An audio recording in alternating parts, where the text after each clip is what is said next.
Wes and Ted's Excellent Conversation, a podcast about teaching, learning, and anything else that pops into Wes and Ted's heads. My good friend Ted Dorsey is here with me. Ted is the proprietor of TutorTed.com, doing SAT and ACT and related test prep for 73 years. Isn't that right at this time? Yeah, it's almost 74 now. Yeah, coming right up. And can I introduce you? Would you? That sounds delightful. I'd love to do that. This is Wes Carroll. Wes is a tutor educator extraordinaire in working out of the sort of San Francisco Bay Area. Mm-hmm. Specializes in math in particular, I'd say. He's an MIT grad. He's done test prep, plenty of test prep, and SAT math level 2, and the test that I always forget the name of, the ASME. It replaced the ASME. What's it called? The AMC 10 and 12. Sure. The AMC. It's so funny. Just one of those things I just can't sock that one away. I don't know why. It's fine. It was the ASME when you took it, and that's all fine. Back in, what was it, 1902? Yeah, exactly. The other two words, this is me just sharing off the cuff, which is something I like to do. Okay. The other two words that I can never remember, but of course I can remember them now because I can remember them as the words that I can never remember, are kabuki. Go on. Kabuki and inertia. And I just don't know why I can't remember that, but kabuki, of course Kabuki. I used to live next to the Kabuki Theater and the Kabuki Hot Springs. I was near Japantown in San Francisco. So cool. That one's burned on my brain. That was a fun movie, and I guess it wasn't a hot spring. It was a spa though. You could go there and soak in the hot tub, get a massage, see a movie. It was brilliant. I used to live within the same city block as something called the Beverly Hot Springs, and it is a hot spring in Los Angeles. There's a lot of geological activity in LA, but here's the funny thing. I've never been there. No. It's what was my problem? I mean, it was literally a 4-minute walk from my front door, and I just don't know what happened. I just didn't do it. So it's not too late. If I were that close, I think I might most days leave when they closed, but other days I might try and just Yeah, what's the monthly membership? You know what I mean? It's exactly. I'm just sitting in the hot tub. Exactly. I got distracted.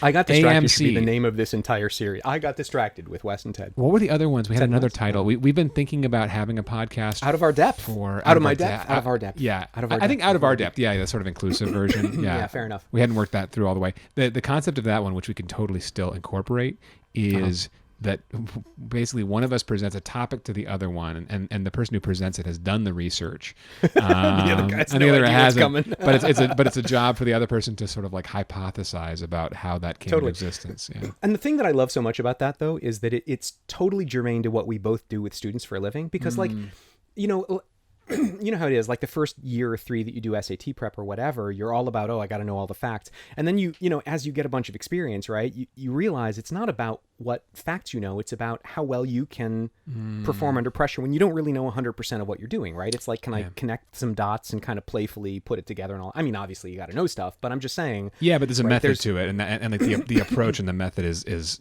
dead essential, Yeah, totally. Yeah. It's everybody I know who did really well on those tests, it wasn't because they memorized the dictionary, it was because they were willing to get in there and get their hands dirty up to their elbows with kind of messing around with stuff that they had no business getting right, and figured out the method and got it right. Yeah, no doubt. I mean, that's yeah, totally. Yeah, I once I think it's a great idea. Sort of deked a student out. This was not me actually being competent, but faking competence instead. I like it. But it was kind of funny. He was admiring how successful I was at answering all the questions on the test, and he's like, "Can you do this on every test?" And I was like, absolutely. I was 23 years old and just super brash. I was joking, but I figured, it would get, I'd be found out. So we flipped to the SAT subject test in Korean, which is a language I do not speak. I can identify the characters. I've got a little bit of great. That's you can tell Korean from Japanese. Good. Okay, sure. Yeah, thank you. I actually can. Yeah, good. And I think I answered 2 questions in a row. There were 4 choice questions, and I got both of them right. And I was like, C and C again. And then we looked it up, and they were both correct. And he's like, no way. And I was like, that's it. That's the end of the show. I'm not doing it anymore. Yeah, exactly. It's that was a bit of a lucky break. Not 1 in 16. I mean, you had better odds than that because you knew some stuff for sure. But 1 in 6. I mean, I had no reason to choose the answers I was choosing. It was just awesome. my pure good luck. Yeah, I like it. Yeah. I like it. So let's try and provide some value for anyone who might be Right. following along on our crazy conversation. I don't Right. know. Good Here's point. hoping. Good point. 3 listeners. Okay. Good. So COVID-19, good times. Yeah. But what I wanted to focus on is school and how this crazy time is giving us sort of a new perspective on what's happening educationally, throughout the country, throughout the world, all that kind of good I stuff. mean, and, it's what you can do about it. It's fascinating. I mean, it's just the challenges that it's presenting, the sort of like flaws that it's revealing, so clearly. I mean, like one of them is the fact that, and you can talk about this because you've got kids, but that parents basically want their kids out of their houses. They want them to do something besides be in their houses. They do want them to go to school, but they just want them to get the hell out too. And the funny thing is, this is tough for me. So I live in Berkeley, and Berkeley is its own like little bubble of whatever, and I've got my own like super strong views and will not be dissuaded by whatever. I'm totally happy to be the guy who says the unpopular thing. But the thing that really gets me is that I've got 2 young kids, love them dearly, and I have never shied away from saying I want some time away from them, that sort of thing. Yeah. And I've really, when we were thinking about having kids, when we were first, just getting going, right? Yeah. We had a lot of experiences of like, this is just unpleasant, like soup to nuts. Like this is not something I'd wish on people, right? And wait, which part? The making of the kids? That's supposed to be the fun part. There's the epic diaper cleanup that okay. story. So this is after you had kids. Okay. Well, even I get.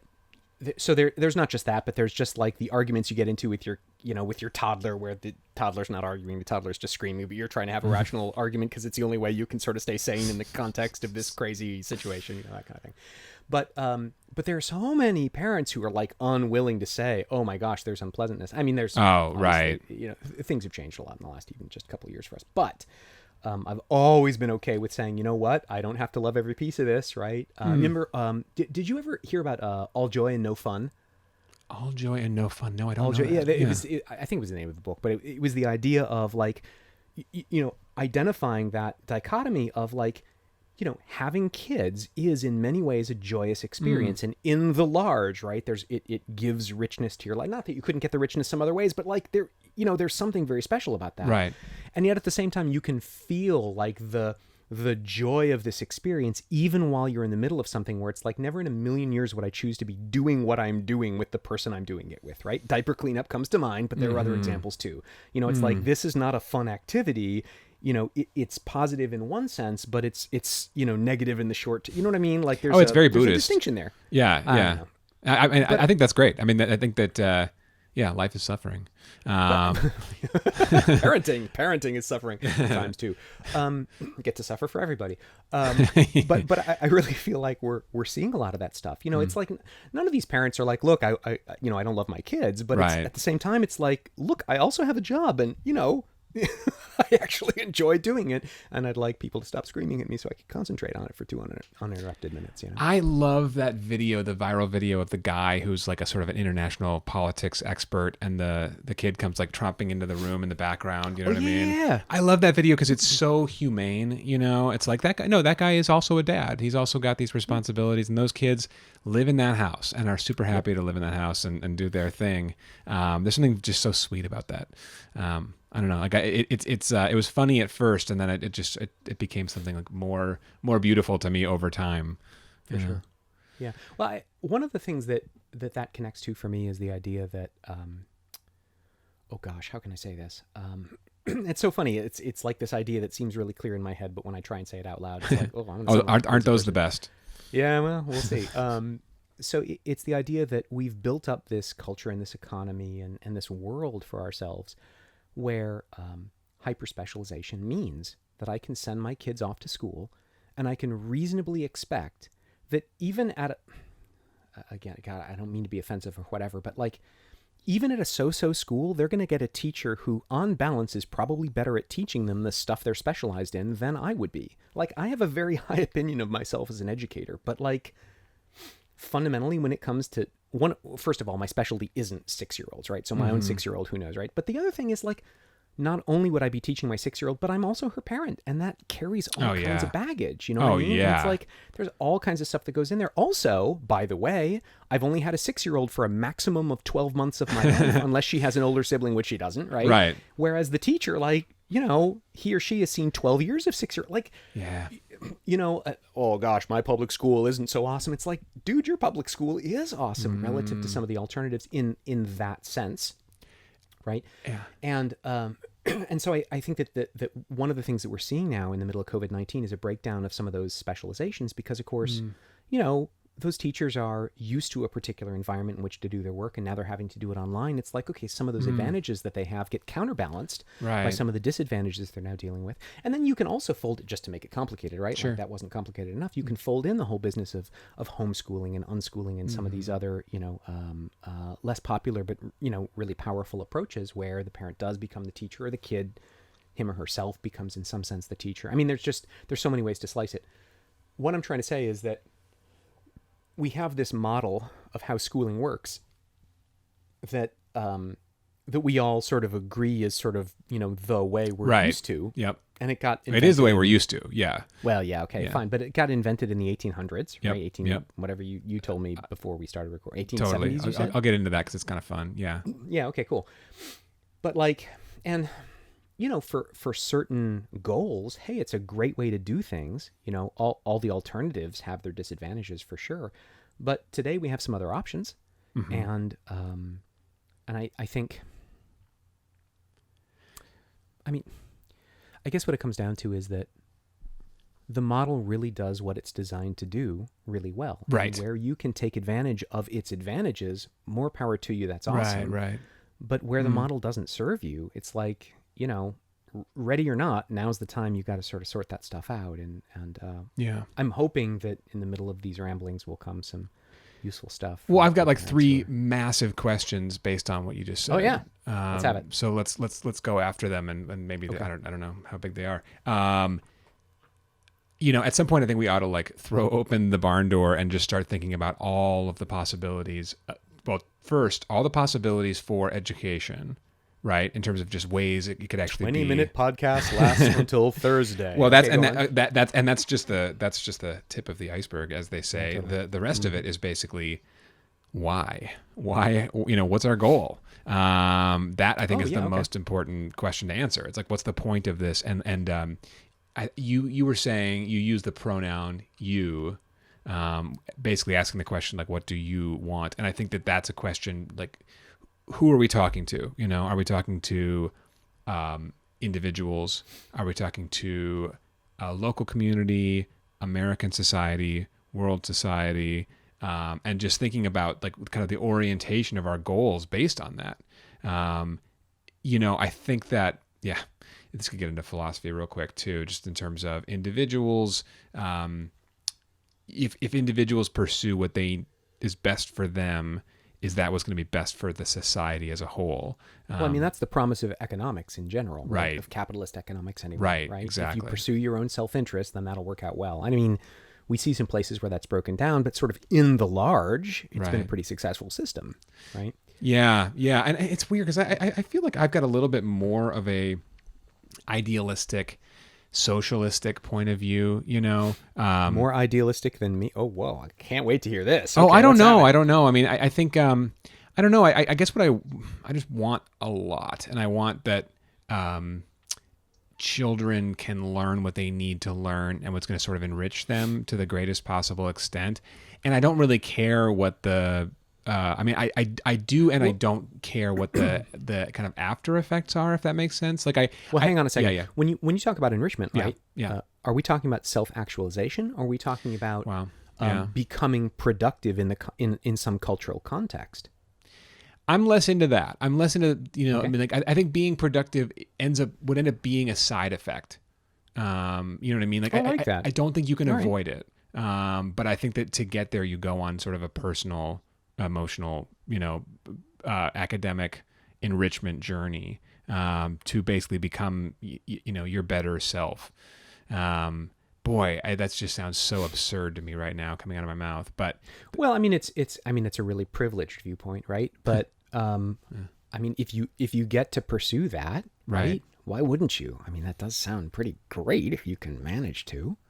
yeah, I mean, yeah, I think that I don't think that our education system, it's not perfect.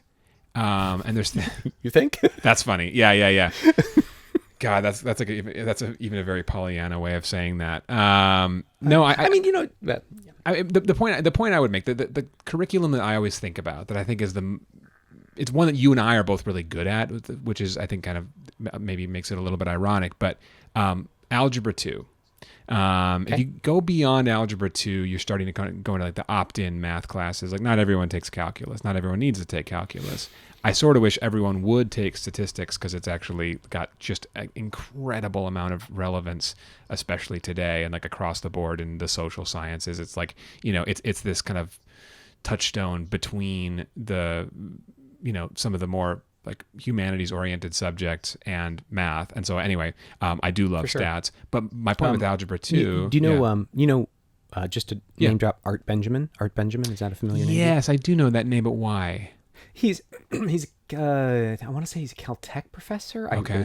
I should have done the research before we recorded this or whatever. But he does this thing he calls Mathemagics, where he does like 4-digit multiplication in his head, whatever. And like it's a cool show for sure. But like the thing that he said, God, I wish I could. It's probably in a TED Talk or something. But the thing that he said that was really kind of shocking to me and shouldn't have been, right, was years ago he was advocating for statistics should absolutely replace calculus as the default. It's the thing you need to know in order to figure out when USA Today is lying to you. Yeah. Like, statistics is the language on which the information society is built. Calculus, we needed it to build suspension bridges, but like, yeah, exactly. The bridges are built, right? We've got a lot of models, and we're going to continue to have some people who have that skill.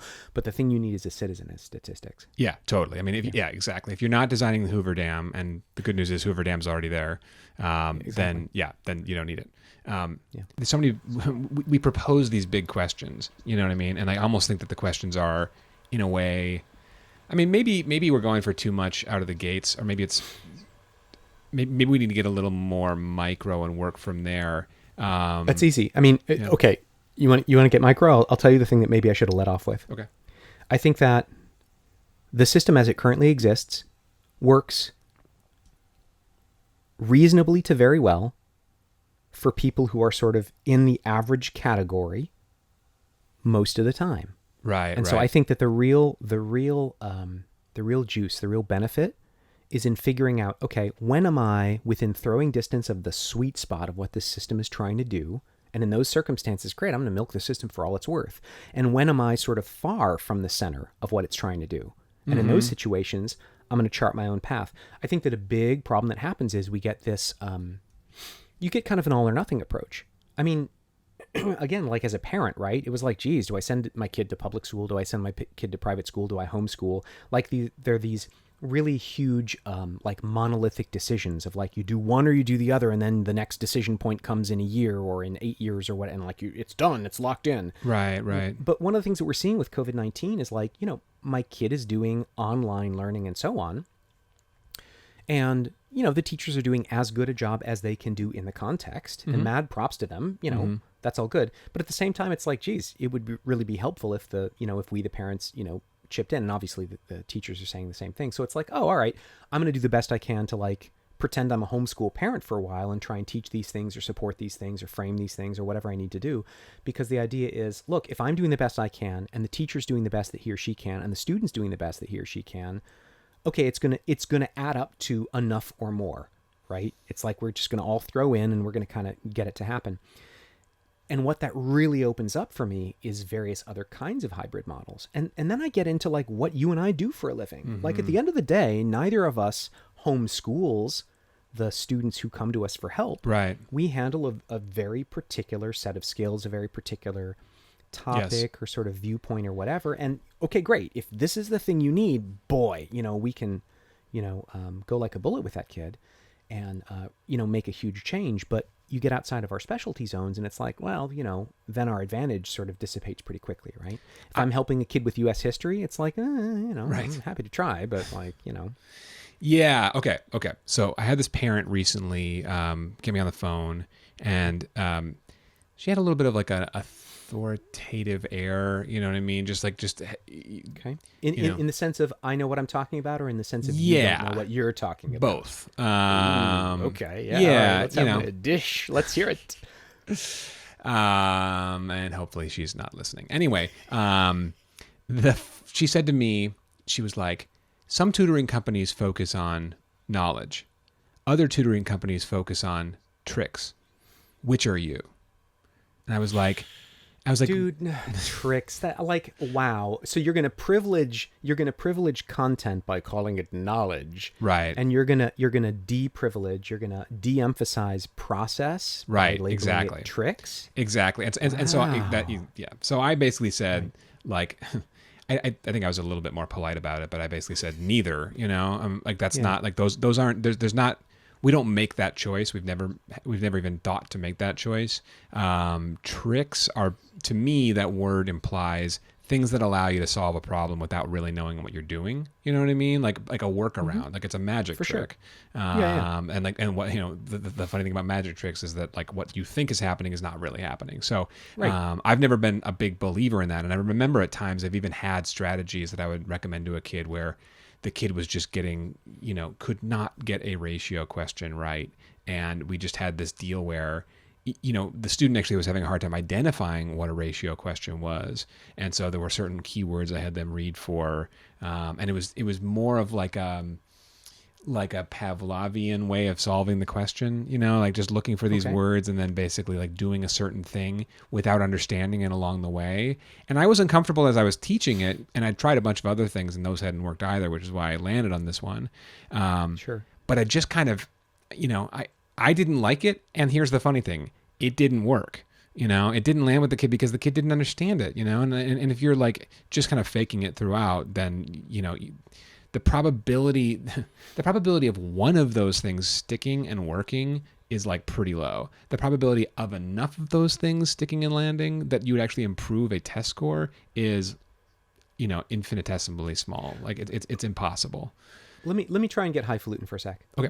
I want to make a claim. You can poke holes in it. I would be delighted if you would. I'm going to make a claim that if the ACT or the SAT or the modern high school curriculum, right, is a good target for students to aim for. Okay. Right. It's like we've identified the skill set the right things to learn. Right. Okay. If that's the case, Yeah. then to whatever degree you can help people do well, get a higher score, Right. get a better GPA, whatever, you are doing the right thing. The student is learning the right stuff. I want to suggest that if the curriculum is built right, tricks aren't going to help you that much. Right. But knowledge will, and knowledge and process will, and process. So that, and the word I was using with her was approach. Which is the same idea as process. Basically, it's an approach kind of straddles process and mindset, in my view. Right? Yeah. Can you say more about that?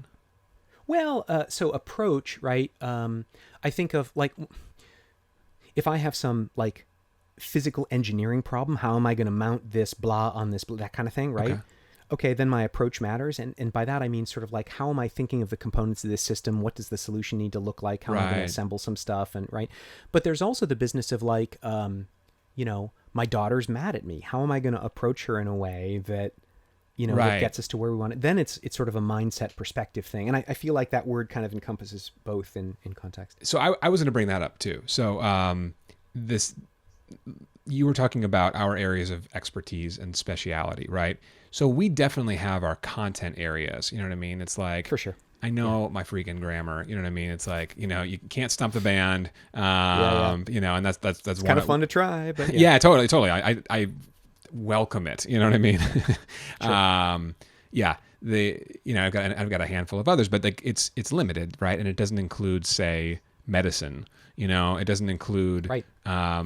When I need brain surgery, you are not the guy. Not the guy. But I also shouldn't pick up the recycling or the trash in the trash truck because I also don't have that experience. You know what I mean? Yeah. And I could learn, and that and if I learned about the brain, maybe it could be a surgeon there too. But that is like speciality in terms of content areas. But this is my point: is that there's another set of skills that I think that we both have that I think I'm generally a little bit more conscious of this and like more like, outwardly communicative about this than you are, but I know you have, I just know you have it because I've experienced it in conversation with you, is the like emotional side of learning and the you know what I mean? The willingness to see where a student is, what they have the capacity for in this moment, not on an intellectual level, Yeah, I always intellectualize that stuff. I mean, yeah, at the end of the day, it's a human-to-human connection, and so of course, the emotions come into it, in a constructive way. Yeah, I mean, but here's the thing: we don't learn the way a computer learns. You know what I mean? Like we don't access data, and communication is absolutely critical. And if you just, I mean, like it'd be like handing the average student, say, an Algebra 2 textbook and saying, okay, go ahead. Go learn this. It's like, read this and figure it out. What's the likelihood of that actually working? There's so many reasons why it's not, so many reasons, but one of them is just like our humanity, it's like we want someone to tell us, we want to be able to ask questions along the way.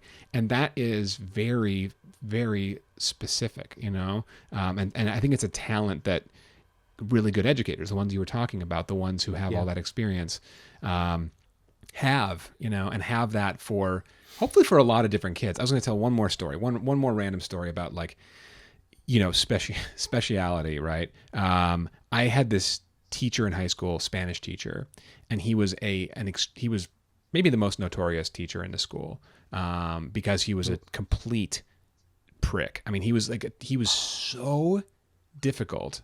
And mean. Did he have and redeeming rude. qualities, or was he just? Oh yeah, I mean, he ended up being. I had it's so interesting. I had two favorite teachers, and I'll try to keep this as short. Is this one of them? Can. Yeah. Oh wow. The one who was the other, like who like is much more obviously the right answer in terms of like who should your favorite teacher be. She was probably 32, 33 at the time. Seemed like and to my mind at the time, it's like, oh, this is an old person. You know what I mean? Yeah. Now to me, it's like that is a baby. Yeah, totally. Yeah. But she was a like a really good, mature peer in a way, like a role model, who had some power and authority, but and knowledge that she could share with us. But she shared it sort of on like a lateral, like a horizontal level. I get it. And she trusted us, and I think we earned that trust and made the most of it, What grade? What year? This is like high school. 10 through 12 was my high school, and I had her that's for super those cool. 3 years. Yeah, and Okay, had like a very had a personal relationship with her. You know what I mean? Where like when I came out of the closet after college and I went and found her and had coffee with her, and I was just like, I just need to tell you this, it's like I'm gay, and she had already known, which that was also funny. But like you could have told me 6 years ago. I know, a lot of trouble. Yeah, thanks a lot. But she was that kind of like friend in a way, you know. Yeah. This other guy,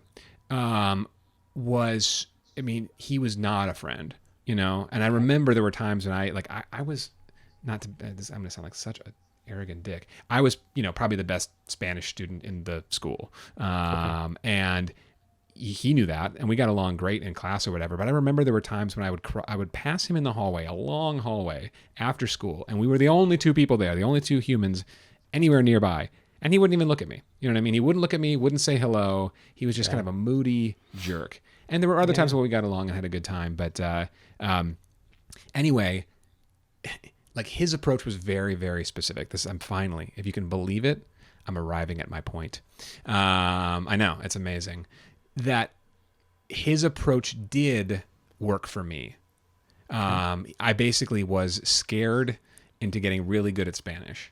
And I didn't really mind it. You know what I mean? It caused me some stress, but it was stress that I could handle. Well, guess what? A lot of other people did not like it. And he was the only upper level Spanish teacher. So it was like, well, tough shit. You know what I mean? If you don't I'm reminded, I'm going to name Chuck Bayless. Okay. Dr. Bayless, at my high school. He's since passed away. Like a truly phenomenal teacher. I mean, really excellent, but sort of similar to this guy you're talking about, I think, in that, he wasn't, he wasn't notoriously unpleasant. He was a notoriously harsh grader. And not only, like, it wasn't just that he would give you low scores on stuff. You're like, oh, I got a B. I've never gotten a B before. You know, that kind of thing, right? But but it was also, it was presented in a very objective way. Like, here is why you got an 82. Here are the 18 points of mistakes you made, which was, on one hand, you know, from an emotional level, it was harsh and even cold. But on the other hand, like, the system held up. Like, you saw the 18 points and you were like, if you cared, you were like, okay, I'm not going to make those mistakes again. Right. And that part of it, at least, was really helpful. Right. That's interesting. The other piece was he wasn't at all afraid to call you out in the middle of class for, like, you know, like you said a thing or you wrote a thing and he would just mock your writing in front of it. And again, it was always very specific, and the specificity of it was super helpful. But, like, did it really have to take that sort of emotional tone? I mean, you know, one hopes that there's some other way, but the specificity was so powerful that, like, you forgave him all the other stuff because it was like, okay, I see what the path is. Yeah. I mean, okay. So two things. One is there's incredibly clear communication there, which I think is like that. Is there a more valuable skill for humans than being clear communicators? And I'm not sure, you know, we could debate that, but it's up there. It's one of the most important ones. For sure.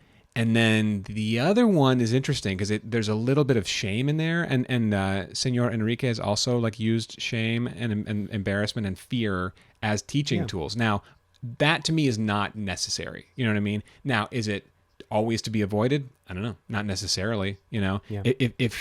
If you take that away from that teacher, he's not the same teacher, and then the learning doesn't happen as productively. You know what I mean? So, like, I'm not going to sit here and advocate for shame, but it can be effective. It can be an effective. Well, here's the tool. thing. Here's the place where it really gets interesting in the context of sort of the larger conversation of, okay, COVID-19 and what does it tell us about our educational assumptions? Right. Exercising, I'll call them tools. Okay, tools like fear, shame, you know, anxiety, stuff like that. Very, very dangerous tools, not to be used lightly. And if a teacher were to say to me, look, I never use fear, shame, or anxiety in my classroom, I wouldn't be like, oh, bad teacher. It's like, okay, that's legit. Like, I hear that, right? Other teachers, like the ones we're talking about, did employ those tools to good effect. Were the side effects worth it? I don't know. But the point I'm trying to get to is that to use those tools in the context of a 24-student classroom, like, that's just so much more dangerous. Like, that's so dangerous. much... How dangerous for whom? For the teacher? For the students? Well, yeah. Okay. Fair question. So you figure if someone's teaching a classroom of 24 students, right? It's not like you have 24 copies of the same kid there. They all have differences, and they're significant differences, right? Yes. Set aside all the various psychological landmines that those students can have, because as humans we have those, right? And let's abstract it away and just only look at, like, there's a lot of variability there, right? Some kids have better handwriting. Some kids are quicker thinkers on their feet. Some kids are clearer communicators, you know, whatever. There's 1,000 different ways, a million different ways in which these kids are different. Yep. And you like, if you manage to get the tone just right with one kid where your otherwise negative comment has a positive educational outcome and doesn't have terrible side effects. Right. Okay, awesome. Yeah. But, like, can you really get that right and not cause collateral damage in any of the other 23 kids in some way? Like, I'm going to single out some kid because I know he needs to be motivated by a little bit of fire, you know, burning under him. But some other kid is going to be like, oh boy, I better never answer this guy's question because you can get in trouble. You know what I mean? Like, it's just so... And what I'm really getting at is the extremely self-serving idea that, like, one-on-one education offers something really important that one-to-many education can't. Okay. Yeah. And that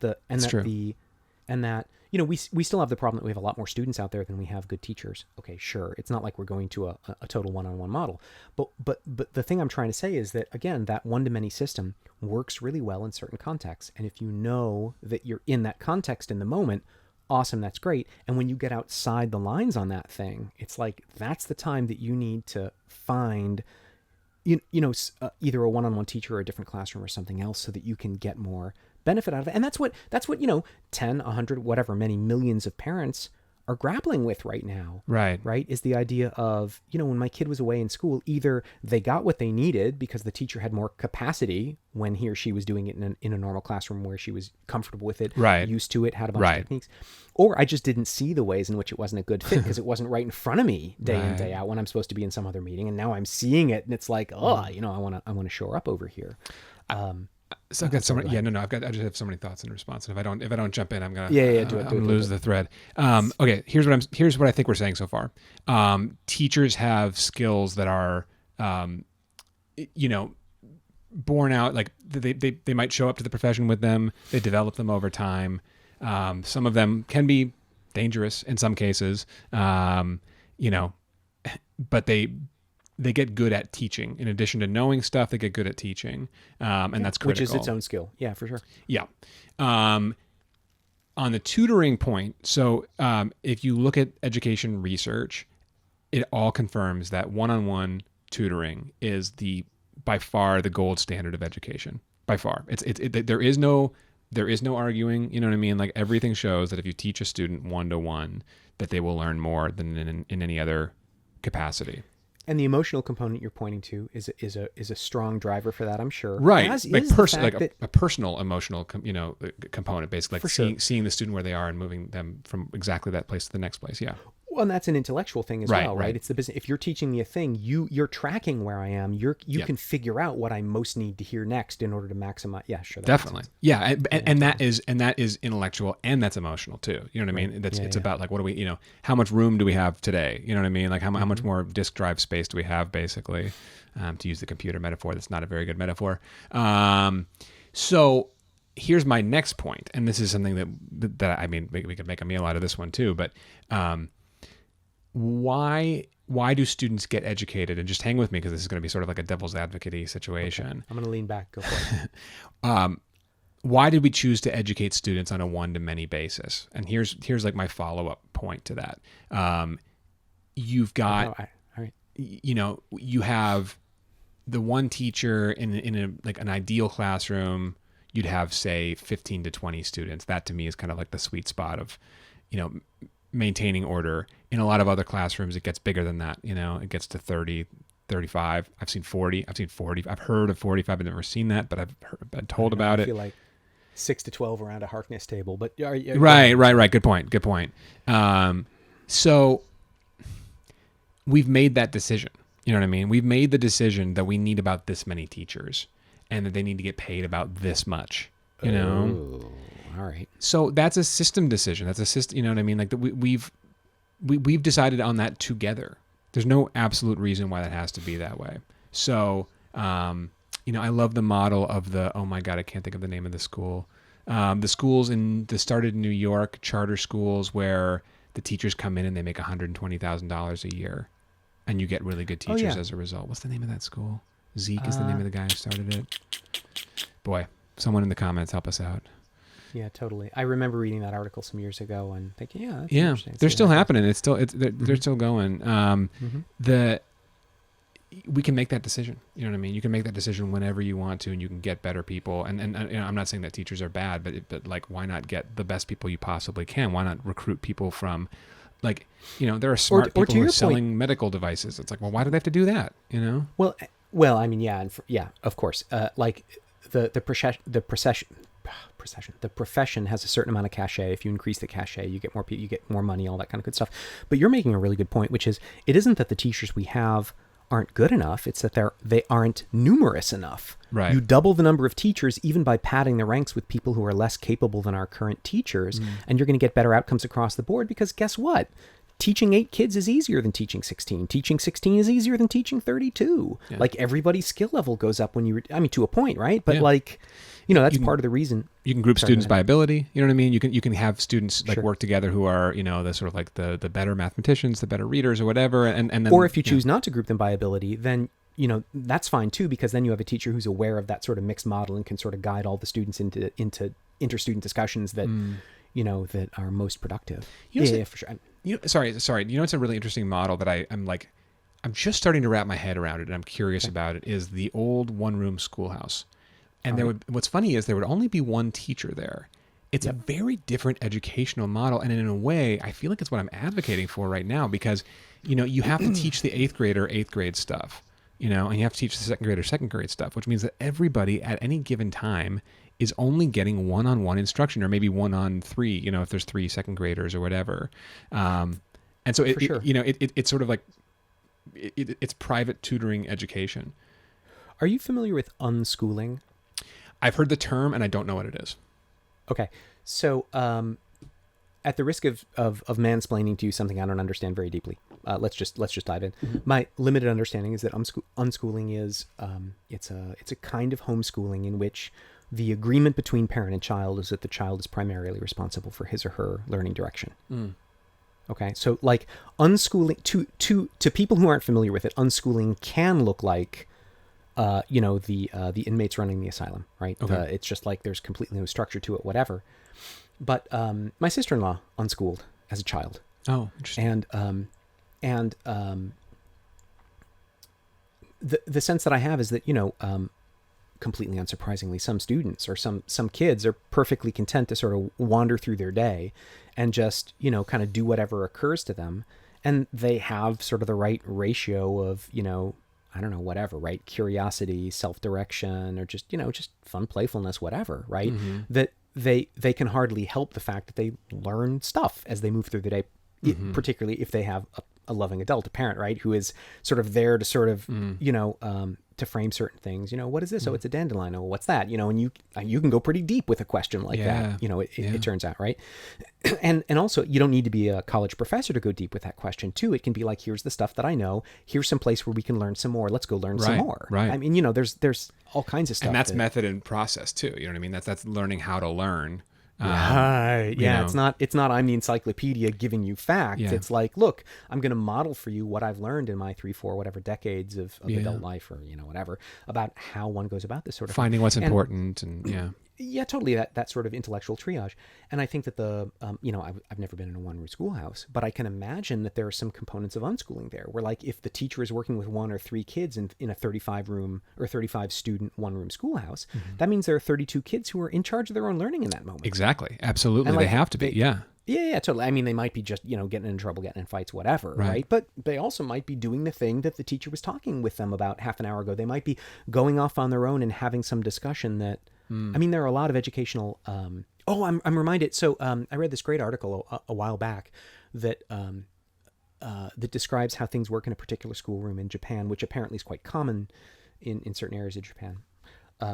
Where the teacher will come in, it's math class. Okay. Teacher will come in and will put some problem on the board that she knows the students have no hope of being able to solve off the bat. Like, it's just alien to what she knows they've learned. Right? Okay. She puts the problem up on the blackboard, right? She writes it down. She answers any questions about what the question says. Okay. Like, is it clear what I'm asking here? Yeah, okay, great. And then she just sits at her desk and lets the kids noodle it out, right? We'll answer questions, we'll do whatever. Like, it's not that she's checked out. It's that it's the difference between I'm in charge of putting knowledge in your head and you're in charge of letting knowledge into your head, and I'm here to help you however you think you need to be helped. I would love to see that. I would love to see video of that, like, working. For sure. It would just be interesting to hear how the conversation goes. I'd like to see it over the course of, say, like a week or two, and see if, like, certain students are sort of taking the lead, to see if other students are able to kind of follow along and keep up too. You know what I mean? Because different problem solvers, I think, would have an advantage, and then it would be their job in a way to share that insight. Well, one of the things that comes up for me when I see stuff like this, I've seen some clips, right, is that I'm watching this classroom of many kids, and I immediately identify, okay, here's the kid who gets it. Here's the kid who's completely lost. Here's the kid who needs this particular intervention in order to get it. Like, that's my frame for this, because I'm looking at through the eyes of what I remember thinking myself as a student in a classroom. Right? I'm thinking of it in those terms. And the thing that always strikes me is that when you get a really good teacher from that context, she's not thinking of it quite that way. She knows the kid who already gets it. She knows the kids who are completely lost. Right. But for her, it's not, okay, let's focus on the kids who are on the cusp. Mm-hmm. It's also about, let's make sure that the kids who totally get this are constructively and positively interacting with the others. Let's make sure that the kids who are completely lost, let's make sure that those kids recognize on a deep emotional level that being completely lost doesn't mean you're a loser. Being or that you're alone, lost, right. Being completely lost in a classroom means you're doing it right. If you're never lost, you're doing stuff that's too easy. Life can be challenging, and sometimes you're going to feel lost. You don't need to beat yourself up about it. Like, get comfortable with that discomfort. Like, the world's not going to end. Sit with it. Let's work on tools that will help you get unstuck. But, like, yeah, you don't know what you're doing. that happens and it's okay. I was going to make that point about behavior. You know what I mean? Even the kids who are behaving badly in the one room schoolhouse and then sort of, yeah, exactly. Right. Yeah. In a way that's not as productive as, it could be otherwise. They're going to learn something too. You know what I mean? They're going to be taught that, hey, there are times when you're in this sort of group responsibility mode and you need to turn off that behavior because it's not productive for everybody else. What a valuable lesson. I mean, like what an amazing thing to learn. Right. Yeah. And part of what you're talking about is that, you need to have a little bit of flexibility, the boundaries. Like we're not, neither of us is advocating for an anything goes educational environment. Obviously there have to be some rules there. Right. But structure. Yeah. Structure, actually rules is the wrong way to think of it. There needs to be some structure there, but sort of the boundaries can be a little bit flexible, right? Because, when you have a student who fundamentally is there to learn, at least on some level, and you have a teacher with some skill there, it's like, yeah, you can let things go outside the bounds a little bit and you might get a good lesson out of it. I'm thinking of you remember oh God, I'm so embarrassed. I can't remember her name. The famous teacher who in the 1960s did the whole blue eyes, brown eyes. Do you know what I'm talking about? For sure. That whole thing where it was just this one day lesson and like it really struck her. And she then staked her career on this, super powerful aspect of something that came up one day in her classroom, but that pervades the culture and that she decided, okay, let's dive into this. Anyway, sorry, I'm taking this off track. No. I mean, I was thinking too, okay, so I think the most important factor in education is motivation. And I think that it applies to the student, and I think it applies to the staff, and I think it applies to the society. Basically, like, why are we doing it? And I think that, you said, if a student comes to school and is planning to learn, right? Well, are they, you know what I mean? Like under the conventional model, like what percentage of students, when you stop them at the bus stop and say, why are, what's up today? Why are you going to school? I guess some of them would say I'm going to school to learn. But is that their value? Is that, are they excited about that? Are they really thinking about, like, this is the purpose of this is for me to come home better today than I was yesterday? Because that should be the motivation, but I feel like school can turn into a bit of a holding pen sometimes. That's the dark version of it. Yeah. The line that I got fed as a kid that I completely believed, and then I'm not sure was wrong, was education is your way out of here. Right. Like no one was willing to say that where we were was a bad place. But I could tell that getting out of there was highly regarded and that this was the path, Oh, yeah. So I was really, like, I wasn't, I was kind of intrinsically motivated to figure stuff out and to know how this stuff worked and like, oh, it's a puzzle. Let's figure it out. Algebra 2, it's a fun puzzle. Let's figure it out, right? Yeah. But like, at the end of the day, that probably just came from that culture of, look, this, apply yourself to this thing and, you will have more options open to you than if you don't. Yeah, that's interesting. I mean, that's a good one. I think that was the case for me too. I had a really good childhood in Minnesota and then, turned 18 and graduated high school and, kind of never went back. I mean, I still go back to visit, but it was like, there was never a possibility of me living there. And it remains that way. Were you in Minneapolis? Suburban Minneapolis, like Minneapolis and St. Paul are surprisingly small cities with surprisingly huge suburbs around them. Okay. Almost everyone lives in the suburbs, basically. I kind of wish I wish I'd grown up in the city, but what can you do? Yeah. But I mean, that was motivation for you and for me. What's motivation for everybody, if there is one, for the masses? A lot of your students are in LA. A lot of my students are in the Bay Area. Obviously, we both teach people who are outside the zone, outside the state, outside the country, whatever. Yeah. But I got to say, like, if I had grown up in Northern California, would I have the same motivation to get the heck out? No, I don't think so. I like to think that I'd have the same, eagerness to solve the puzzle, whatever. Like after I got through my formal schooling and all this kind of stuff, I wound up doing, puzzle competitions and all kinds of stuff like that. So clearly, like, there's something, in me that's excited about figuring stuff out. But like, is that intrinsic? Maybe, or maybe it was just a coping mechanism to sort of line up with this idea of, look, you got to do well in school if you want to, have some options. I wonder. Yeah. I do want to throw in a quick sidebar that Wes is not only a multiple national time champion of puzzle solving, the MIT puzzle competition, right?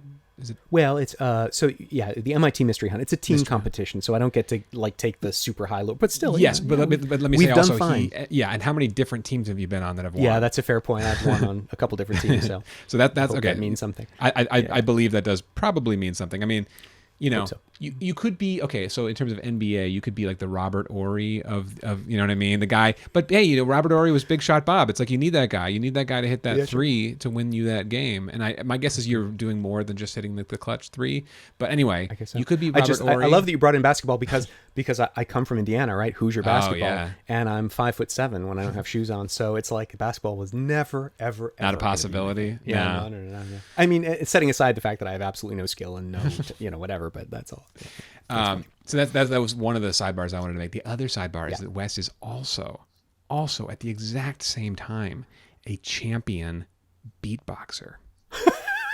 Isn't that amazing? So that's a funny thing, right? So oh my God, this was so great. So there's this thing called the Found Footage Festival, Okay. where they go digging through garage sales and find embarrassing VHSs, and they like Mystery Science Theater 3000, Sure. right? They show the video and they make fun of them, and they found my beatbox instructional video from the 90s. No. Oh yeah, totally. No, this existed. Whoa. And Okay, they write were, this and down. I mean, it was totally great, and it was they were very sweet about it, because they were like, we wanted to just rip this to shreds, but we actually kind of got into it, enjoyed it, and we thought it was kind of cool, and it was like, okay, yay!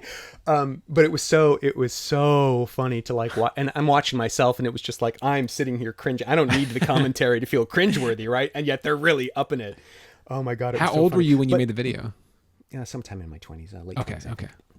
But the thing that really strikes me there is that the reason that I had become I was like, I internationally toured as I was part of a group and we did original music and whatever, but like beatboxing was my instrument, right? And I toured with this group and I went all over the world with this thing. Amazing. And it wasn't like we were going to get rich, but like, it was a lot of beer money and it was just a ton of fun, and it was, sure. great guys and all this kind of good stuff. But the thing that really strikes me about it is that, like, how did that happen for me? Is it because I'm, naturally inclined to be like, a beatboxer or whatever? It's like, no, it's none of that stuff. It's that it was like this super, super niche-y thing at the time that I just kind of thought was cool. And I was like, oh, I'm going to see what I can do with this thing.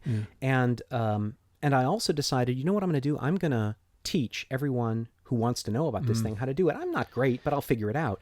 And every student I had, I'd teach 10 things and I'd learn one thing. And you do that enough times and pretty soon you know a lot of stuff, right? Yeah. You have a lot of skills, all this kind of stuff.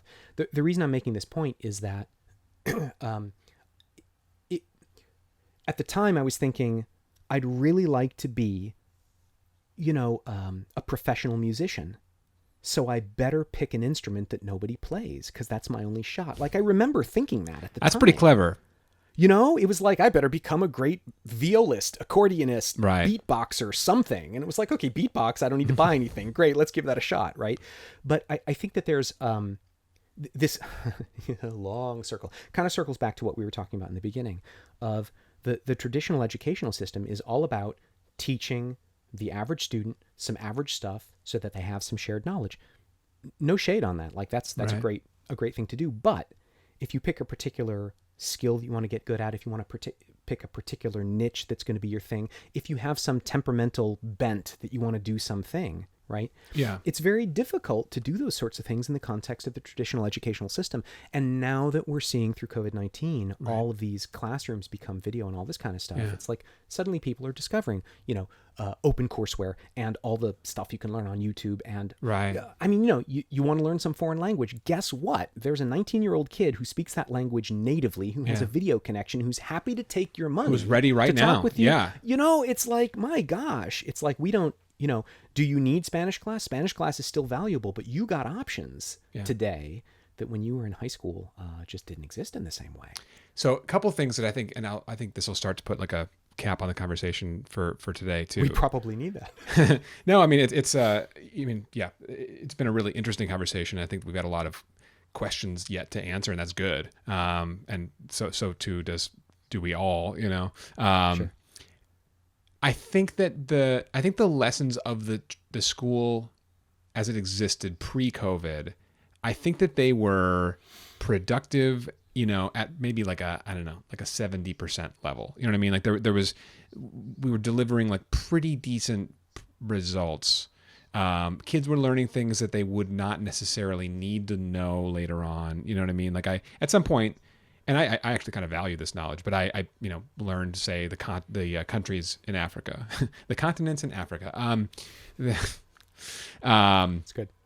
And like when I was like 5, I had the U.S. presidents memorized. I don't have that memorized anymore. You know what I mean? And I don't need to, because it's on the internet. Of course. Sure. But there's stuff that's kind of extraneous, but then there's a lot of other lessons within that about learning how to learn, about learning how to learn around others, get along with others, form a peer group, just so many different things that happen in that context that I think are good. And I'm not going to complain about any of that. Under COVID, we've actually lost some of that stuff, a lot of that stuff. I mean, especially the interactive stuff. Students can't kind of hang out, and like, this is weird, but say form cliques.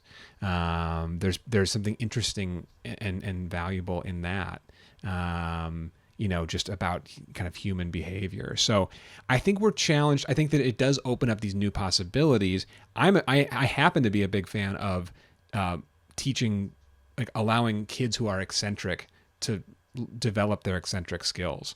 Sure. And I think that there's some real major value to that. And if the true purpose was only to teach the boring stuff to the boring people, and I use that word like, I don't really mean that, but if that, that's the sort of like the bad way of saying it. Well, boring sometimes, yeah, totally. And it is boring sometimes. Yeah, we are too. And I probably am right now. That like that would be a sad mission. You know what I mean? That even if we accomplish it, it's still freaking sad. Well, okay, but here, let me offer what may be a framing principle. Let me suggest to you that the purpose of school depends on which stakeholder you are, because school is a way to build a culture that allows people to work together. Yeah. But school is also, particularly in a country that's as sort of baldly meritocratic as we claim to be here, right? School is also it's the racetrack where you can see who's the fastest, right? So it's what I'm really trying to say is that that as a school administrator, as a political person, as a citizen, I want schools to create the best citizenry they can so that we all get a better outcome, right? I want everyone graduating from the schools being erudite and capable and, all this stuff because, when I'm old and unable to do stuff, they're going to be in charge and I would like for them to know what they're doing at that time, right? But at the same time, like, I want only the best for my kid, right? I want my kid to get blah, blah, blah, blah, blah. So from the perspective of let's say the individual, right? There's this push to, okay, how can I get the very best and so on. Yeah. From the culture, there's this push of how can we get, as much as possible for everyone. Yeah. And I feel like so often these discussions of why isn't school better really come down to, well, it's because of the tension between these two forces. What are we trying to do? We're trying to make it so that both of these forces can be working and in a way that's sort of synergistic, right? We want individual motivation to lead to good outcomes. Right. Whether it's because the smart kid is teaching the other kids or because the smart kid goes on to cure cancer, right? Whatever. Or with both, the understanding that totally. And, who the smart kid is can change from hour to hour as well as year to year. That's all fine too, right? But I feel like so much of this comes down to not really getting your stakeholder right.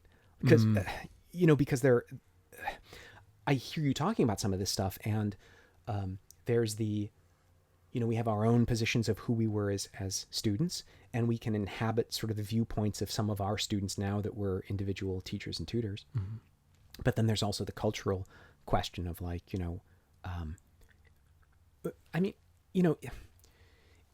sometimes you have to choose.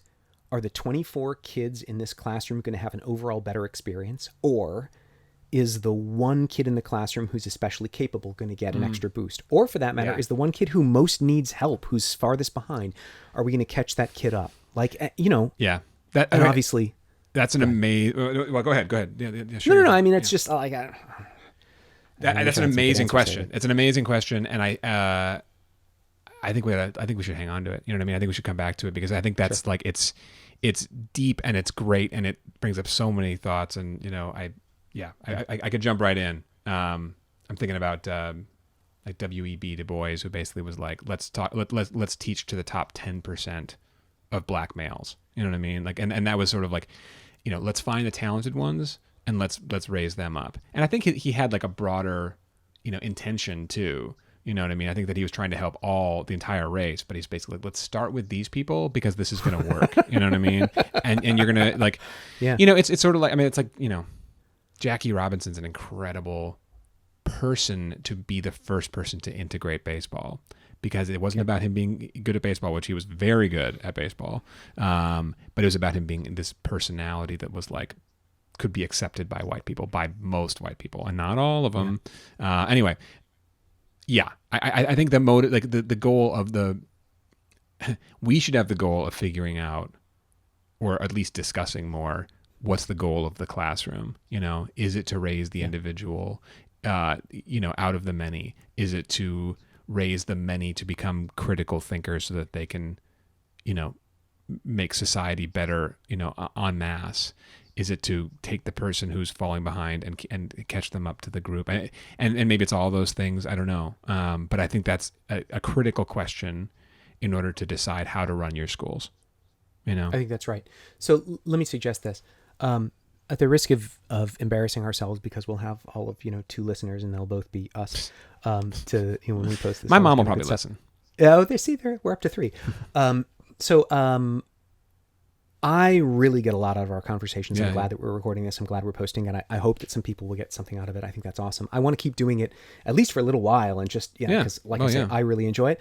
But I would also be super psyched if anyone who's listening to this, who's watching this, whatever, would post some questions for future conversations, because I think we'll kind of go off on the direction we want to go off on. But if someone were to pipe in and say, "Geez, I'd love you guys to cover this ground," I mean, we'll dive in, and I think that would be great. And get into maybe some more detail too. You know what I mean? We could even pick like subject matters and dive into those. So by all means, please make suggestions to us. I mean, and just to reiterate just who the heck we are and why we're even talking about this. I mean, we basically, I'm Ted, and I'm a professional educator. I'm Tutor Ted. This is what I do. And, Wes and I have these conversations, scheduled every 3 weeks, is it something like that? Yeah. And we always chat, and we've been talking about doing this podcast for a long time, but this is basically what we've spent our intellectual energy working on over the years, and hopefully it's useful to you guys. But if you have questions you want us to dive into, by all means, ask them.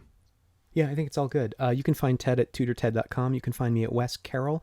That's Carroll with 2 R's and 2 L's, .com, or wherever you're listening to or watching this, whether it's YouTube podcast or something of the future. Feel free to jump in with comments or whatever, and we're excited to include you in the conversation too. Thanks for joining. Thanks, guys.